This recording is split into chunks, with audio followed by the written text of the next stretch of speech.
Ya. Mohon maaf ibu-ibu, YouTube-nya sedang bermasalah. Kita di ini aja ya, di record aja dulu. Saya mulai ya, ibu ya. Tadi sudah diserahkan oleh MC ya. Terdengar ya, suara saya terdengar jelas ya ibu-ibu ya? Terdengar Ustazah, insya Allah jelas. Bismillahirrahmanirrahim. Assalamualaikum warahmatullahi wabarakatuh. Warahmatullahi wabarakatuh. Innal hamdalillah nahmaduhu wa nasta'inuhu wa nastaghfiruh wa na'udzu billahi min syururi anfusina wa min sayyiati a'malina may yahdihillahu fala mudhillalah wa may yudlilhu fala hadiyalah. Asyhadu an la ilaha illallah wahdahu la syarikalah wa asyhadu anna Muhammadan abduhu wa rasuluhu la nabiyya ba'dah. Rabbi shrah li sadri wa yassir li amri wahlul 'uqdatam min lisani yafqahu qawli amma ba'du. Ibu-ibu yang dirahmati Allah Subhanahu wa taala, jamaah kajian tafsir yang selalu setia nih, paling setia Eyang ya, alhamdulillah, barakallah. Masya Allah, selalu ada. Ini kita subhanallah ya ibu-ibu, banyak belajar dari beliau, Masya Allah ya. Setiap hari di Madinah itu selalu ya, selalu muncul. Luar biasa nih Eyang nih. Iya.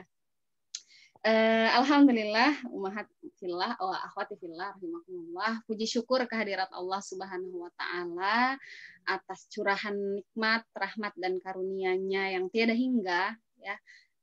Sehingga di musim pandemi ini ya, mungkin di akhir-akhir ini kita banyak sekali mendengar berita duka. Banyak saudara kita yang sedang sakit, kita doakan segera Allah sembuhkan. Banyak yang telah mendahului kita doakan semoga Allah tempatkan di tempat yang mulia di sisinya, gitu ya.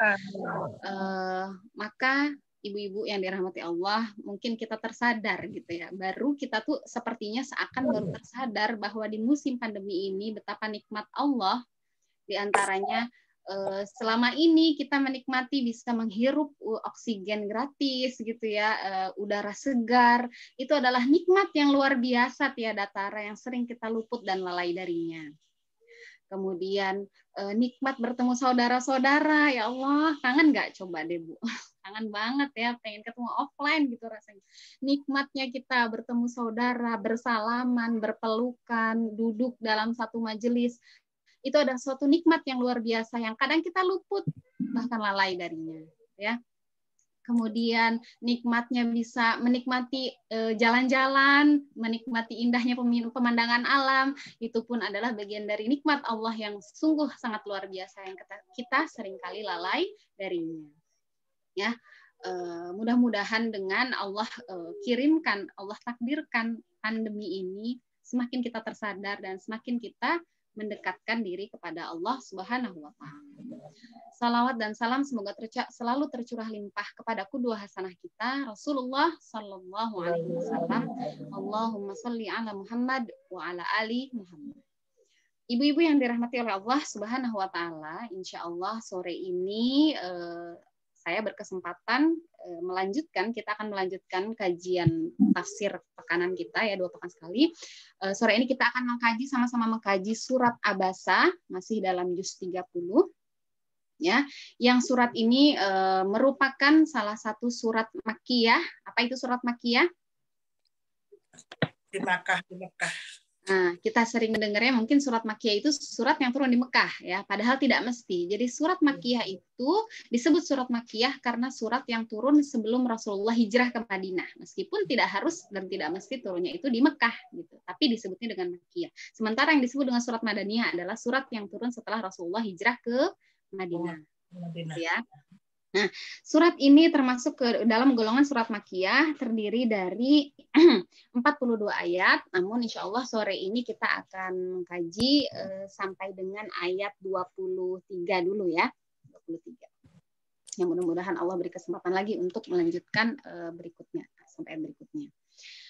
Baik, di dalam tafsir Al-Munir ya, disebutkan tentang surat Abasa ini, tasmiyatuha, penamaan surat Abasa gitu ya. Jadi ada beberapa surat itu kenapa disebut dengan surat ini gitu ya.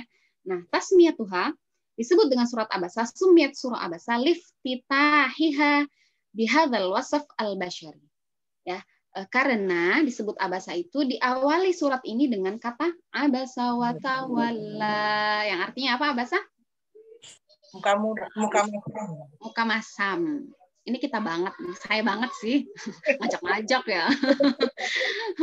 Masya Allah ya, sering gitu, itu seakan-akan menampar diri kita, karena ini sering kali ya. Nah makanya kenapa di sini ya Ustadz Syekh Wahbah Zuhaili ini di sini mengatakan di penamaan kenapa dinamakan, dan begitu juga para mufassir menamakan menyebutkan bahwa kenapa disebut dengan abasa, karena tadi diawali dengan abasa yang merupakan al-wasf al-basyari yaghlibu 'alal insan hina ma yakunu mashghulan bi amrin minhum, yang biasanya sifat ini muncul biasanya nih karena seseorang itu misalnya lagi sibuk melakukan sesuatu, kemudian thumma yatra'u 'alaihi amrun akhar, dia lagi sibuk dengan urusan penting, tiba-tiba ada yang ganggu nih gitu. Kalau lagi gitu kan kita juga gitu ya, tiba-tiba jadi asam wajahnya, ya enggak? Itu sering kali terjadi. Nah, ya, jadi meskipun ini turun, surat ini turun kepada Rasulullah, di sini kan diceritakan di ayat 1 abasa wa tawalla, bermuka masam. Dia bermuka masam Muhammad. Jadi suatu hari Rasul itu pernah melakukan kehilafan, satu ini saja kehilafan Rasul, bermuka masam. Nah, ibu-ibu yang dirahmati Allah, dalam ilmu ulumul Quran ada satu kaidah yang disebut dengan al-khas lil am, yang artinya khusus. Jadi ayat ini sebetulnya memang khusus menceritakan, dihususkan turun kepada Rasulullah. Akan tetapi lil am, hukumnya untuk umum, untuk umatnya, berlaku kepada kita semua. Dan bahkan seringkali tadi, makanya kenapa dinamakan surat Abasa, karena seringkali sifat ini muncul pada seorang manusia. Sifat ini adalah fitrah manusiawi yang seringkali terjadi gitu. Ya kan? Misalnya kita lagi asik mainan HP gitu ya, lagi asik main media sosial, tiba-tiba dipanggil anak. Umi, bunda gitu ya. Kira-kira gimana? Langsung asem wajahnya ya, asik juga gitu kan ya, gitu ya. Atau itu seringkali terjadi. Setiap hari ada aja ya yang membuat wajah kita itu jadi asam, membuat wajah kita itu jadi masam. Ya, lagi asik masak di dapur dipanggil sama suami, berubah nggak wajahnya? Lagi belum selesai nih, Bu Ina nih lagi bikin kue nih ya, gitu ya. Lagi asik belum selesai dipanggil gitu. Jadi kita lagi melakukan suatu urusan penting, tiba-tiba ada yang sesuatu yang mengganggu gitu, yang menurut frame kita itu mengganggu. Nah, di situ kelihatan ya perbedaannya kita dengan Rasulullah. Kalau kita menurut kita penting itu urusan-urusan yang sebetulnya duniawi sih gitu ya. Kalau Rasulullah sebetulnya di sini kenapa beliau itu bermuka masam ya, itu di situ diceritakan di dalam nanti diceritakan di dalam sababun nuzulnya, sebab turunnya ayat ya, yang singkat cerita Rasulullah itu saat itu sedang berdakwah kepada para petinggi Quraisy, pemuka Quraisy gitu kan, yang Rasul itu berharap ketika beliau berdakwah tuh salah satu orang Quraisy ini masuk Islam gitu. Tiba-tiba datang si Abdullah bin Umi Maktum, beliau adalah seorang buta gitu. Maka Rasulullah saat itu bermuka masam. Urusan pentingnya Rasul itu dakwah gitu. Kalau kita urusan pentingnya urusan apa? Duniawi. Makan ya. Iya. Tapi sebenarnya kalau diniatkan ibadah sih itu juga bagian dari ibadah ya. Makan itu kan kalau niat ibadah jadinya ibadah ya gitu ya. Masya Allah ya, luar biasa. Nah, kemudian akhwati fillah wa ummati fillah yang dirahmati Allah Subhanahu wa taala. Selanjutnya mashtamalat alaihi surah. Apa sih kandungan utama ya yang terdapat dalam surat Abasa ini? Di dalam surat Abasa ini ada pokok kandungan dari ayat 1 sampai 23 itu paling tidak ada dua, dibagi menjadi dua pokok bahasan. Di mana disebutkan di ayat 1 sampai 16 adalah kisah tentang, diawali dengan kisah tadi ya, Abdullah bin Umi Maktum itu adalah tentang ayat tentang sosial. Ya, itu kan kisah tentang seorang yang buta. Jadi di situ ada pesan sosial yang sangat banyak kita syarat makna yang bisa kita banyak ambil hikmahnya. Kemudian di ayat 17 sampai 23 nanti akan diceritakan tentang sifat-sifat orang kafir gitu ya, di antaranya seperti itu. Itu pokok bahasannya, maksudnya pokok garis besarnya. Kemudian selanjutnya kita masuk kepada sababun nuzulus surah, ya.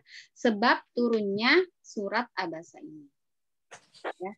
Nazalat hadhihi surah fi sya'ni Abdullah bin Ummi Maktum ibnu Khadijah radhiyallahu anha.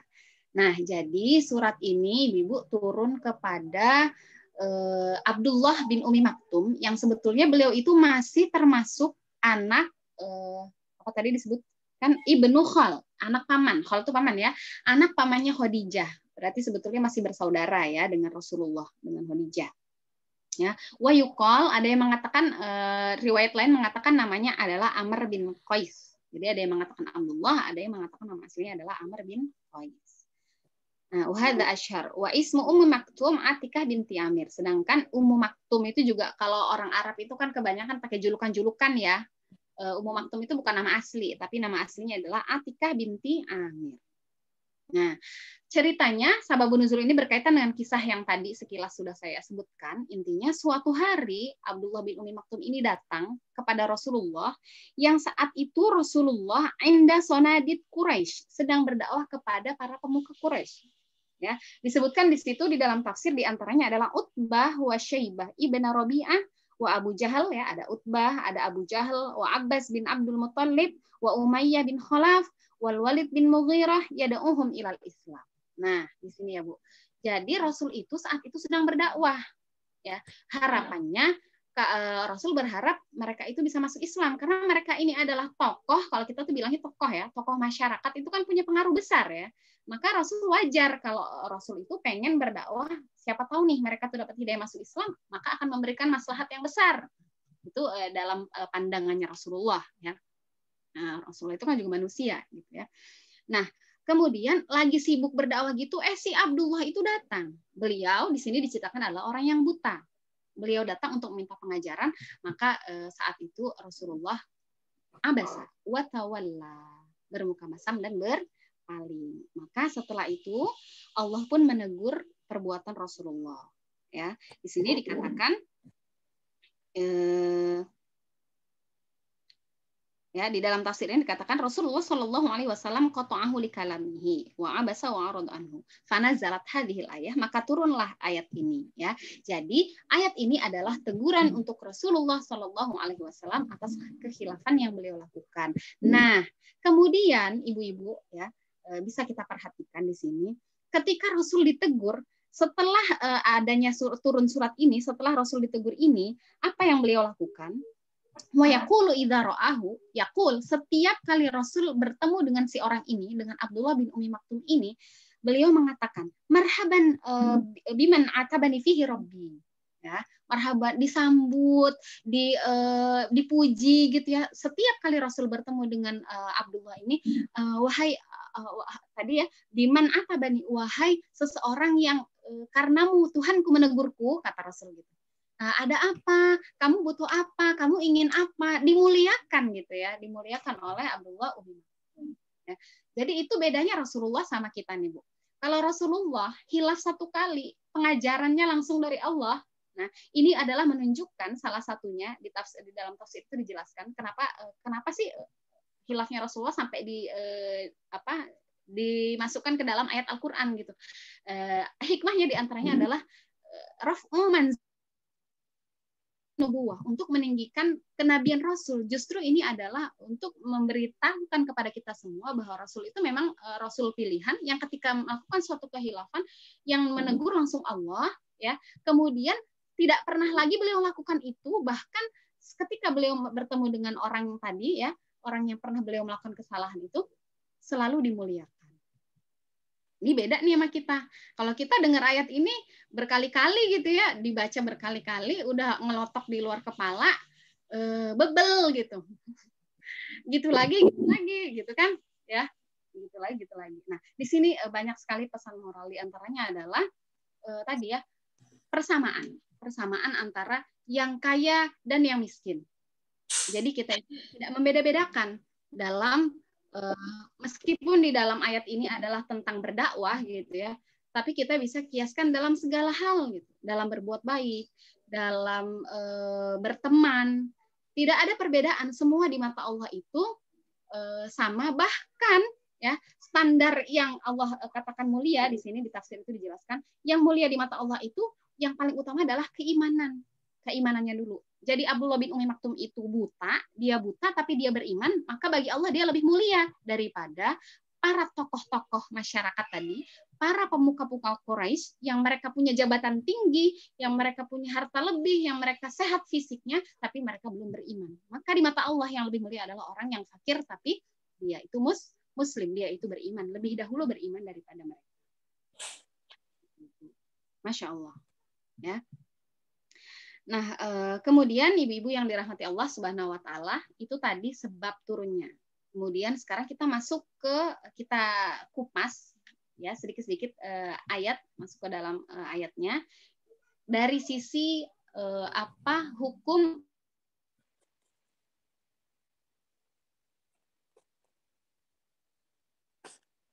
yang bisa kita ambil dalam kehidupan kita. Ya. Dalat al-ayah ala ma ya'ti. Ya.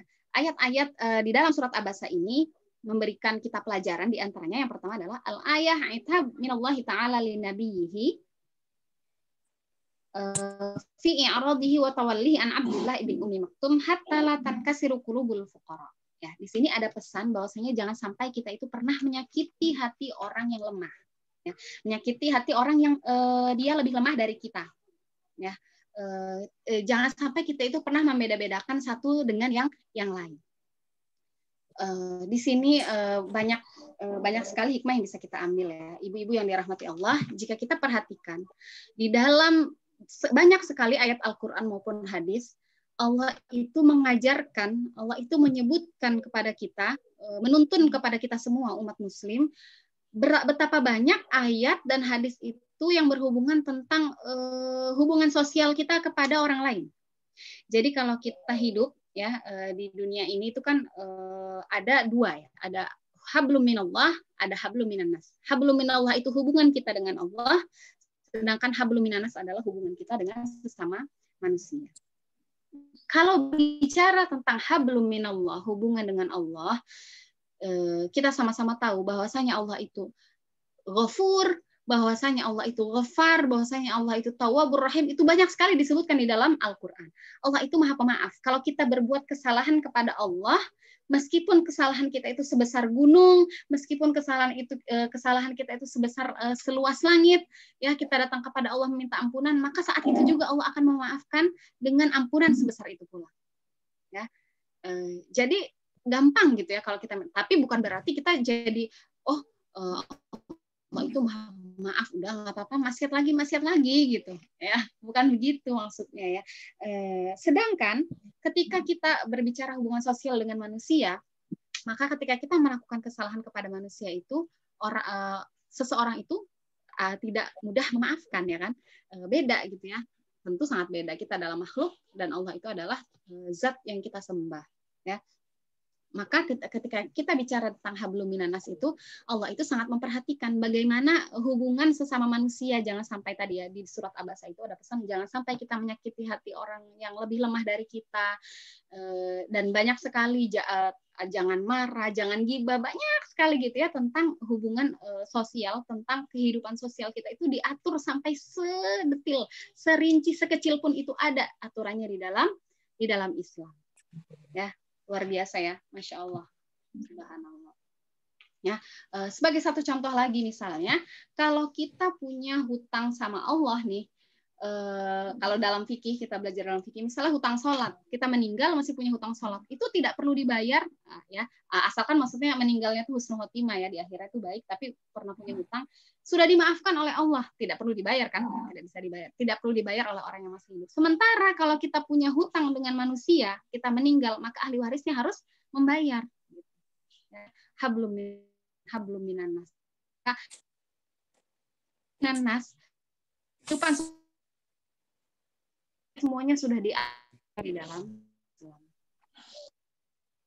Dan perhatikan lagi pelajaran yang kita ambil dari kisah Abdullah. Mungkin selama ini kalau kita bersikap kepada orang yang memang dia fakir atau dia itu pengemis, pemulung gitu, kita lembut gitu ya, kita bisa lebih bijak gitu kan ya.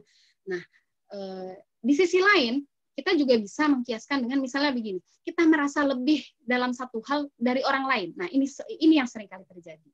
Misalkan gini Bu ya. Orang yang udah nikah merasa lebih dari orang yang belum nikah misalnya ya. Mohon maaf, ini bukan mau menyinggung. Lo kapan nikah gitu ya. Nah, jangan sampai, karena seperti itu tuh terkadang kita menyakiti hati orang lain. Mentang-mentang kita merasa kita sudah lebih, dikasih Allah kelebihan gitu ya. Contoh lain gitu. Contoh lain misalnya kita sudah punya rumah, ada orang lain yang belum punya. Kapan beli rumah gitu ya.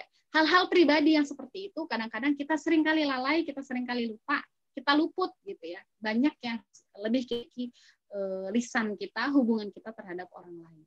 Yang itu semua sebetulnya ada di dalam Islam. Ayat-ayatnya banyak, hadisnya pun juga banyak. Ya, Masya Allah. Kemudian yang kedua, fiqhul hayah wal ahkam, yang kedua adalah maka la yahtaju ilaihi amma ulaikal kufar fa makanu qad aslamu islamun sebab Islam jami. Nah, yang kedua itu intinya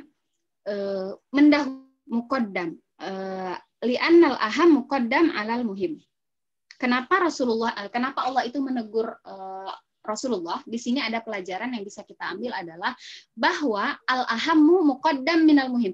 Yang terpenting itu lebih didahulukan daripada yang penting. Nah, ini konsep dalam kehidupan kita itu. Kita kan sering kali gini, mana sih yang harus kita lebih dahulukan gitu ya? Kita harus bisa membaca gitu. Dari sini kita belajar mana yang terpenting, mana yang penting, mana yang kurang penting, atau bahkan tidak penting. Contohnya tadi, ternyata di mata Allah ya, Abdullah dia adalah orang yang lebih dulu beriman, ingin mendapatkan pengajaran dari Rasulullah itu lebih penting daripada berdakwah kepada orang yang belum hatinya sama. Nah, ini mungkin ya belum tersentuh orang kafir, bahkan mereka tuh sebenarnya memusuhi Rasul kan, memusuhi Islam gitu. Nah, ini bisa menjadi pelajaran kalau kita itu misalnya sebagai seorang dai ya. Di sini kan banyak yang dai juga ya. Ada yang nih misalkan sepuh gitu ya, mengajak orang. Oh, berarti kita itu lebih utama ya, lebih utama mengajak dia sudah masuk Islam gitu, lebih utama mendakwahkan orang, mensolehkan orang yang memang sudah tertarik. Bukan berarti kita nggak boleh berteman dengan yang non ya, yang kafir ya. Berbuat baik itu kepada semua. Tapi mana yang prioritas, mana yang lebih dahulu untuk kita dakwahkan, ternyata adalah orang yang memang hatinya sudah muyul, sudah masuk ke dalam agama Islam. Gitu. Atau contoh lain banyak gitu ya, Allah berikan contoh kepada kita, mana sih yang lebih harus diprioritaskan daripada yang tidak. Semua itu tujuannya, kenapa diprioritaskan, kenapa lebih penting, tujuannya adalah semata-mata karena Allah Subhanahu wa Ta'ala. Jadi koridornya koridor syariat, tujuannya adalah fi ibtigha imardatillah, untuk mencari ridho Allah, untuk dalam ketaatan kepada Allah. Nah, misalnya makan babi itu hukumnya apa? Haram, gitu ya. Makannya haram. Tapi dalam keadaan dia bisa menjadi halal dalam keadaan apa? Ketika seseorang darurat, misalnya dalam di suatu tempat, misalnya atau di mana gitu ya, kondisinya darurat, dia kelaparan dan bahkan hampir sekarat gitu ya, sekaratul maut, dia mau mati, kalau nggak makan dia mati, maka dia boleh memakan babi itu. Nah, di situ kan juga pelajaran ya, mana yang terpenting dan mana yang penting. Menjauhi larangan Allah itu penting dan memang harus gitu kan, itu sebuah syariat. Nah, di situ juga kita jadi belajar tentang konsep fikih ya. Tetapi menjaga diri agar kita itu Allah itu saking cintanya, berarti kan di situ maha kita bisa tahu ya bahwa Maha Rahman dan Rahimnya Allah itu sangat sayang kepada hamba-hambanya, nggak mau kita itu meninggal sia-sia gitu. Jadi lebih makan dari tadi nggak makan babi itu kan itu haram gitu, tapi Allah ternyata kepada dia. Nah, itu suatu konsep ya dalam Islam, mendahulukan mana yang terpenting, mana yang penting. Bagaimana kalau urusan dunia gitu ya? Kalau urusan dunia maka itu dikembalikan kepada kita. Urusan dunia itu kita yang tahu gitu ya. Meskipun dalam urusan dunia pun sebetulnya kita bisa niatkan segala sesuatu itu untuk ibadah juga gitu ya. Karena kan segala sesuatu yang berurusan dunia, kalau kita niatkan karena Allah, maka akan bernilai ibadah. Ya, subhanallah. Semuanya bernilai ibadah dan berlipat ganda. Allah berikan pahala ganjaran yang berlipat ganda. Kemudian selanjutnya pelajaran yang ketiga, Azara ibnu Ummi Maktum annahu lam yakun aliman. Nah, pelajaran selanjutnya adalah dari sisi Abdullah bin Ummi Maktum, ya. Masih karena memang ayat 1 sampai 17 itu tentang tadi ya, tentang kisah, kita belajar dari kisah Abdullah bin Ummi Maktum. Dari sisi Abdullah mungkin kita bertanya Ibu ya. Loh, udah tahu Rasul itu lagi sibuk, kok malah bahasa kitanya apa? Ngeriuh-riuhin gitu ya. Malah gangguin gitu kan ya. Nah, loh, kan lawang si Abdullah ini buta, dia itu kan nggak tahu. Gitu ya. Nah, jadi pelajaran selanjutnya adalah si Abdullah ini enggak tahu kalau Rasul sedang sibuk karena dia itu orang yang buta, dia punya kelemahan secara fisik. Kalau dia tahu, seandainya dia tahu, dia mungkin tidak, dia pasti kalau kita orang yang sehat kita tahu, oh Rasul lagi sibuk nih, nanti dulu. Dia tidak akan mungkin mengganggu Rasulullah. Maka pelajaran yang bisa kita ambil di sini, ketika kita posisinya sebagai Abdullah bin Ummi Maktum, karena kita ini orang yang sehat, ya secara fisik kita sehat, kita tidak lemah, kita harus bisa membaca kondisi. Gitu. Kapan orang lain, kalau memang dia itu kita ada kepentingan sama seseorang, ini adab ya, tentang suatu adab. Tapi orang itu lagi sibuk, ya sepertinya kita lihat dia lagi sibuk, ya berarti nanti dulu gitu. Jadi jangan disamakan dengan Abdullah bin Ummi Maktum. Kalau beliau itu kan memang lemah secara fisiknya.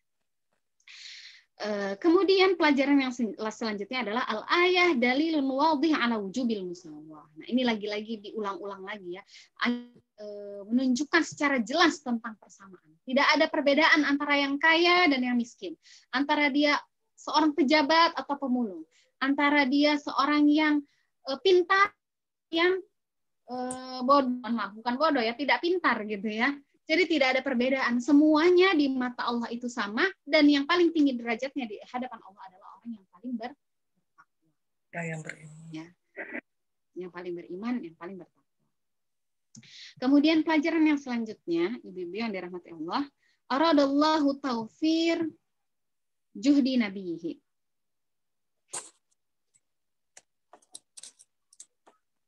Bentar.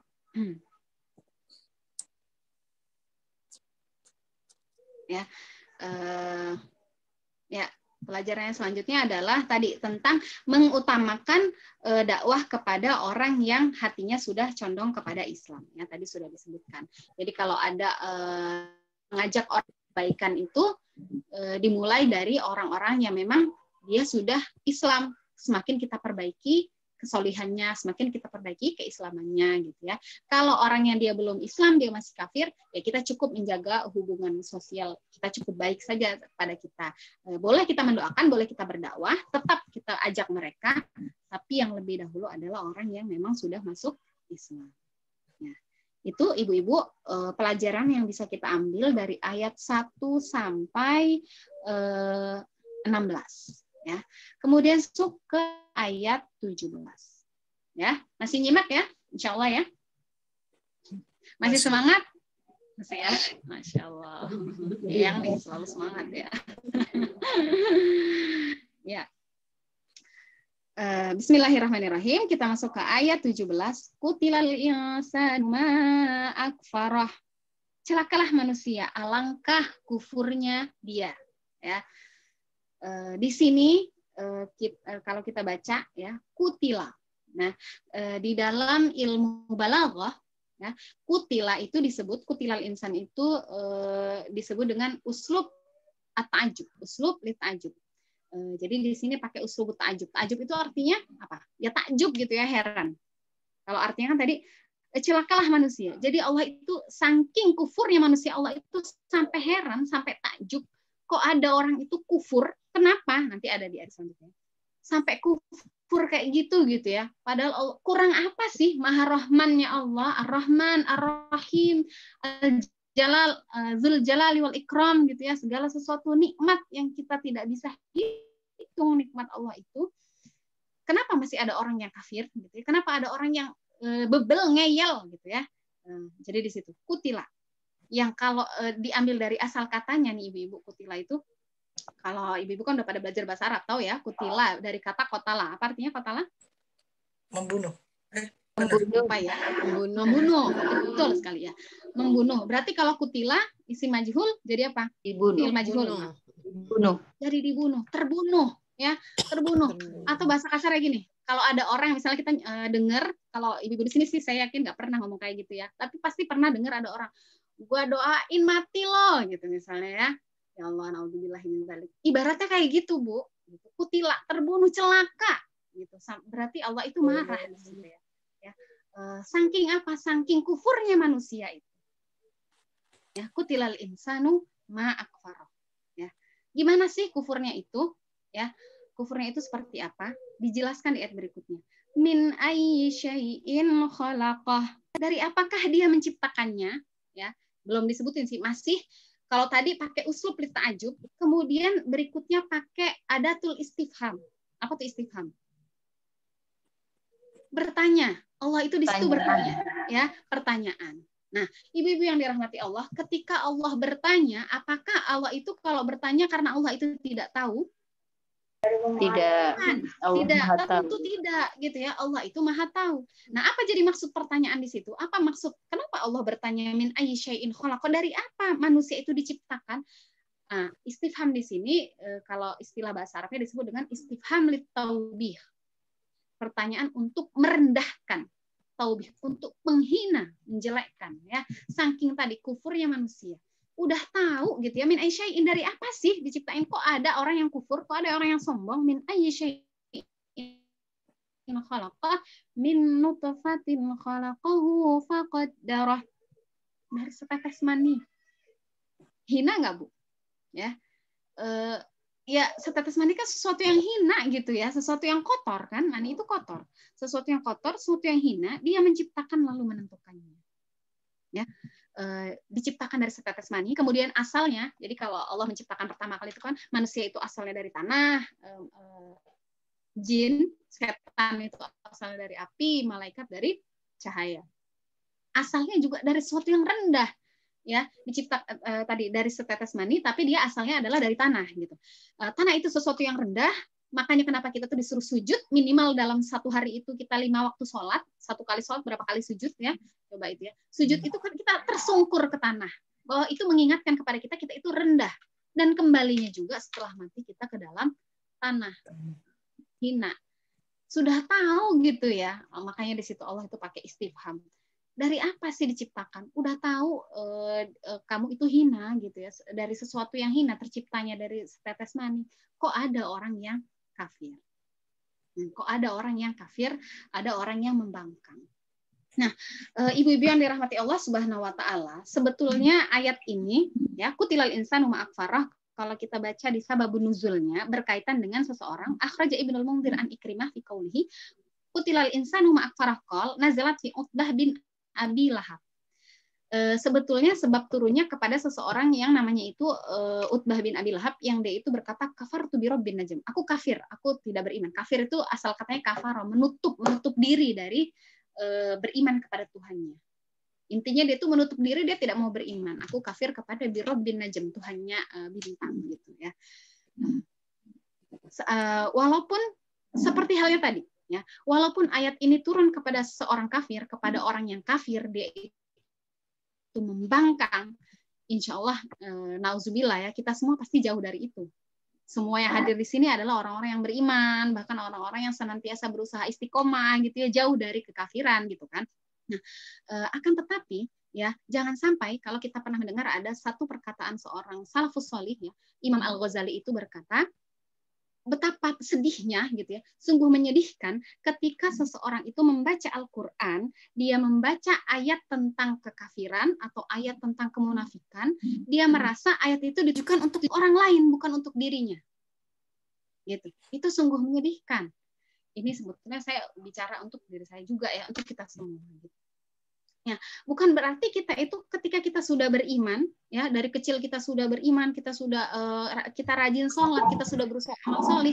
Ketika kita mendengar ayat, oh ini untuk orang kafir kok, itu adalah ayat untuk orang kafir. Nah, gitu ya. Kalau kita kutip dari perkataan Imam Al-Ghazali tadi, sungguh menyedihkan katanya. Ketika kita baca ayat tentang kafir, kita menganggap itu untuk orang lain. Justru kita sebagai orang yang beriman itu harus bisa mengambil hikmah. Apa yang bisa kita ambil pelajaran dari ayat itu?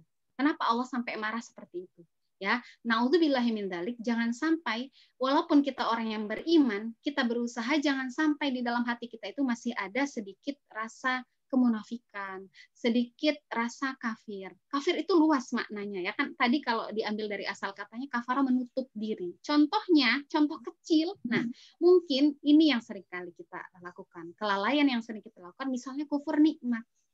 Ya, itu sering banget gitu. Kita lupa kalau kita lagi seneng, rezeki lagi lancar, keluarga semua lagi sehat gitu ya. Kita sholatnya cepet-cepet gitu. Itu contoh kecil loh ya. Doanya kayaknya nggak khusyuk tuh biasa-biasa aja gitu. Bisa ketawa-ketiwi gitu. Bahkan kita kadang lalai. Sedangkan ketika kita diuji dalam kondisi misalnya ada yang keluarga kita yang sakit atau diri kita sedang sakit, keluarga kita sakit, diuji dengan harta, ya, finansialnya dan sebagainya mendapat ujian baru kita sebut ya Allah. Baru kita ingat Allah. Ya, itu contoh kecil gitu ya. Jangan sampai nauzubillah. Jadi itu tadi ya, kita kembali ke ayat tadi. Ketika kita membaca suatu ayat tentang sifat kekafiran, sifat kemunafikan, bukan berarti itu Allah berbicara semata-mata untuk orang kafir. Ya. Sama halnya seperti tadi, al-khas lil am, meskipun turunnya khusus untuk orang kafir, tapi sebagai orang yang beriman, seharusnya kita bisa mengambil ibrah, tadzkirah, pelajaran apa yang bisa kita ambil. Gitu. Ya, jangan sampai kita menjadi orang yang kufur nikmat misalnya tadi hal-hal kecil yang walaupun dia kecil kalau kita tidak berusaha untuk semakin memperbaiki diri gitu ya, tapi kita malah terus terjerembab ke dalam itu, ke dalam dosa, lama-lama kan kecil-kecil sedikit lama-lama menjadi bukit. Gitu kan ya, konsepnya kan begitu seperti itu. Nauzubillah. Atau kemunafikan misalnya. Ini juga ini kan masalah hati ya. Ini sedang kita nasihati diri hati kita masing-masing. Misalnya kalau kita sholat ada orang lain itu rasanya lebih khusyuk dilihat orang gitu kan. Tapi kalau sholat sendiri biasa-biasa aja tuh gitu. Ya, mungkin kita masih sering seperti itu. Nah, naudzubillah itu juga adalah bagian dari sifat munafik yang kita sama-sama berusaha untuk terus berusaha memperbaiki. Gitu ya. Kemudian kita lanjutkan ibu-ibu yang dirahmati Allah Subhanahu wa taala ke ayat berikutnya. Jadi tadi min nutfatin khalaqa faqala tsumma sabila yassarah. Kemudian jalannya dia mudahkan. Ya. Ini juga bagus nih ayat ini tentang ketika Allah menciptakan, tadi kan bicara tentang penciptaan manusia ya. Bagaimana Allah menciptakan dari setetes mani yang hina. Kemudian Allah ciptakan di dalam janin itu, di dalam rahim itu janin. Ketika Allah titipkan janin di dalam rahim seseorang, maka Allah tuh sudah menjanjikan sebetulnya summas sabila yassar. Allah akan mudahkan jalan keluarnya. Nah, ya kalau di sini sih ibu udah nggak ada yang hamil sebenarnya. Jadi ini ayat tentang bahwasanya kalau orang yang sedang hamil atau yang mau hamil gitu ya, itu Allah mudahkan. Makanya kita itu ini bisa menjadi dalil harus berusaha sebetulnya untuk melahirkan itu normal gitu ya. Walaupun meskipun kalau memang ada kasus yang dia itu sesar, itu kan biasanya memang dokter yang menentukan kapasitasnya, bukan kapasitas keilmuan kita. Mungkin memang ada resiko gitu. Akan tetapi Allah sudah menjanjikan bahwasanya Allah akan mudahkan jalannya menuju dunia. Seperti itu.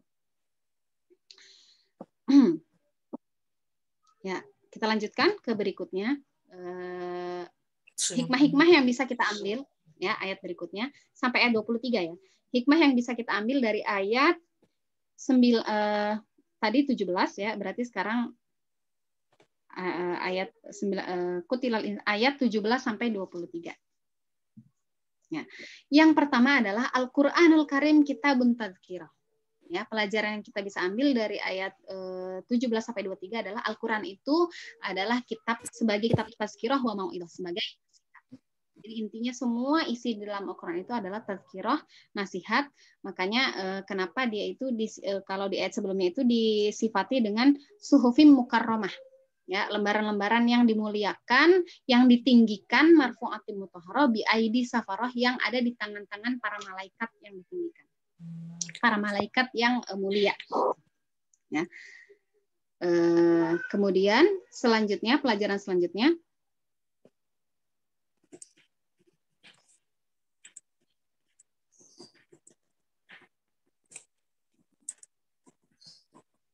la'anal insan haitsu kafara bil Qur'an wa ma adlamahu haitsu ankaral ba'ats wan nusyur.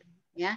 Allah itu melaknat manusia yang kafir dengan Al-Qur'an, dengan kalamullah, dengan perintah-perintah Allah, ya. Tadi sampai pakai, makanya uslubnya itu pakai uslub ta'ajub, heran gitu ya. Allah itu heran kenapa ada orang yang kafir dengan Al-Qur'an, kafir dengan hari berbangkit, kafir dengan perintah-perintah Allah, tapi sampai hal terkecil. Jangan sampai kita termasuk ke dalam orang yang kafir dengan nikmat-nikmat Allah Subhanahu wa taala. Nah, kemudian ibu-ibu yang dirahmati oleh Allah Subhanahu wa taala, kita lanjut dikit lagi setelah tsumma sabila yasara tsumma amatahu fa'aqbara. Kemudian dia mematikannya lalu menguburkannya. Setelah memudahkan jalannya, kita diberikan kehidupan gitu ya. Jadi fase kehidupan seseorang itu dia pertama tadi Allah ciptakan manusia di dalam rahim, keluar, dimudahkan jalannya, dia hidup, ditentukan ajalnya itu pas masih di dalam rahim ya, kemudian hidup, amma tahu, kemudian pas dia hidup itu Allah kemudian mematikannya, fa'akbaroh, kemudian menguburkannya, tsumma idza syaa'a ansyarah, kemudian jika dia menghendaki, dia membangkitkannya kembali. Nah, ini adalah dalil tentang hari berbangkit. Kalau kita baca di ayat-ayat di juz 30 ini hampir banyak sekali kisah-kisah tentang hari kebangkitan ya, tentang iman kepada hari akhir. Gitu.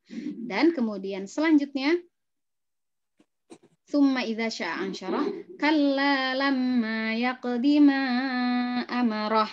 Nah, terakhir di ayat 23, sekali-kali jangan begitu. Dia manusia itu belum melaksanakan apa yang dia Allah perintahkan kepadanya. Ini ngerti nggak Bu maksudnya? Ayat terakhir ayat 23. Jadi maksudnya begini, ya kalau dalam tafsir itu jelaskan, kalla lamma yaqdima amar, sekali-kali jangan begitu. Dia manusia belum melaksanakan apa yang diperintahkan. Ya. Kullu insan illa qalil. Di sini disebutkan para mufasir itu menjelaskan setiap manusia kecuali sedikit. Nah, yang kecuali itu, yang sedikit itu mungkin diantaranya adalah Rasulullah dan para sahabat. Jadi kalau kita tuh jauh banget ya dari Rasul dan sahabat gitu. Muqassarun fi haqqillah. Setiap manusia itu dia itu nggak ada yang sempurna dalam menjalankan hak-hak Allah. Nggak ada yang 100% sempurna. Nggak ada yang bisa menjalankan semua perintah atau larangan Allah. Ya, misalkan ada orang yang dia sholat terus kok, dia nggak selalu menjalankan perintah Allah, tapi bisa jadi dia pernah melanggar aturan Allah, bisa jadi dia pernah bermaksiat, ya, naudzubillah min dzalik. Termasuk kita diantaranya Bu, ya, maksiat meskipun itu maksiat kecil gitu ya, ngomel, marah itu kan sebenarnya maksiat gitu ya, dan itu susah untuk menghindari. Makanya nggak ada manusia itu yang dia itu sempurna dalam menjalankan hak Allah. Kullu insan illal qalil muqassar fi haqqillah. Fala yaqdi ahadun ma amara bihi minal iman wa ta'ah. Maka di situ dikatakan di ayat tadi, ya, kalla lamma yaqdi ma amara. Ya, sekali-kali jangan sampai kufur gitu maksudnya kalau disambungkan dengan apa yang tadi. Jangan sampai kita itu kafir kepada Allah, padahal gini, udah dikasih nikmatnya itu banyak-banyak banget sampai kita nggak bisa ngitung. Tapi nggak seimbang, nggak berbanding lurus dengan amal yang kita berikan kepada Allah Subhanahu wa taala. Nggak berbanding lurus dengan dosa-dosa yang kita lakukan gitu. Ya. Ya Allah, naudzubillah, tsumma naudzubillah wa nastaghfirullahal-azim. Insyaallah. Ini masih sering kali kita lakukan. Mudah-mudahan ini menjadi tazkirah bagi kita semua, terutama diri saya pribadi gitu ya, yang memang masih sering kali melakukan kemaksiatan ya. Yang mudah-mudahan dengan ini ya, dengan kita hadir ke kajian ilmu gitu ya, berusaha memperbaiki diri, semakin hari Allah semakin menjadikan pribadi-pribadi yang baik, hingga di akhirnya yang kita harapkan sama-sama adalah berakhir dengan husnul khotimah. Amin ya rabbal alamin. Ya, baik ibu-ibu yang dirahmati Allah, mungkin itu yang dapat saya sampaikan dalam kesempatan sore hari ini. Aku qauli hadza, astaghfirullah li wa lakum. Wabillahi taufiq wal hidayah. Wassalamualaikum warahmatullahi wabarakatuh. Waalaikumsalam. Waalaikumsalam. warahmatullahi Wabarakatuh. Jazakillah khair kepada Ustazah Uswah atas penjelasannya mengenai tafsir surat Abasa ya. Masya Allah ya, banyak pelajaran yang bisa kita ambil ya. Jadi kepada siapapun ya, kita tidak boleh bermuka asam ya, nggak boleh pilih-pilih gitu. Yang orang kaya saja atau orang yang berilmu saja kita misalnya berbaik gitu ya, bermuka manis, tapi kepada orang-orang yang mungkin di bawah kita agak kurang suka gitu, itu tidak ya. Jadi semoga kita bisa mengambil pelajaran dari apa yang tadi sudah diterangkan oleh Ustazah Uswah ya, insya Allah ya. Jadi insya Allah gitu. Alhamdulillah. Untuk selanjutnya adalah sesi tanya jawab. Silakan ya. Yang ingin bertanya bisa langsung saja Ustazah ya. Langsung.